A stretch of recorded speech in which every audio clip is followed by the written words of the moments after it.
Everyone in America can relate to the 20.3 million students currently enrolled in colleges across the country.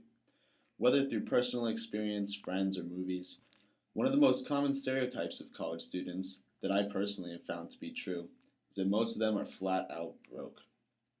If you've read my blog post, then you know I've written extensively about the current core curriculum system in colleges. As one of many broke college students, it is hard for me to write on this subject without being biased against classes that I feel take up an extensive and unnecessary amount of expensive credit hours. At Syracuse, the Newhouse School of Public Communications proudly states that only 38 of the 122 credit hours required for graduation can be taken in Newhouse courses. In total, $102,700 of tuition money goes towards non-Newhouse classes, or courses which do not directly pertain to my chosen major. This situation is one that is common to students across campus and across the country. Even at the number one communications school in America, the Annenberg School of Communications at the University of Pennsylvania, students may only take 42 credits in the communications school. I feel this is a serious problem because students are much more likely to put forth effort into classes that they are truly interested in, as opposed to ones that they are required to take because the school says so.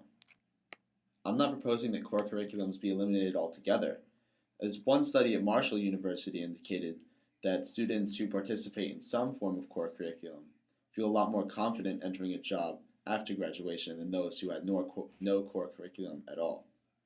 I feel that core curriculums can be beneficial for expanding students' general knowledge base when they're used correctly. However, I believe students at Syracuse especially would benefit from a reduction in the core curriculum.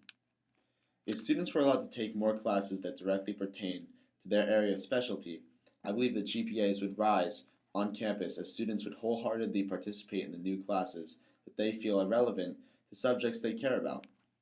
By maintaining some form of reduced core curriculum, students would still be able to take the classes that the school thinks they should to prevent them from focusing too narrowly on one subject, but would also be allowed to take classes which would really interest them, and I believe that their grades and education in general would benefit from that. In conclusion, I think that core curriculums can be very beneficial when used correctly. At Syracuse, I believe the current core curriculum requirements are excessive, and it would be beneficial to reduce the current core so that students can take more classes that directly pertain to their career they wish to pursue outside of college. I hope that you found this blog post to be interesting and that you'll write to your school and tell them that you also believe the core curriculum should be reduced and that you think it would help students like yourself, your friends, or anyone you know who's in college right now if the core curriculum was reduced.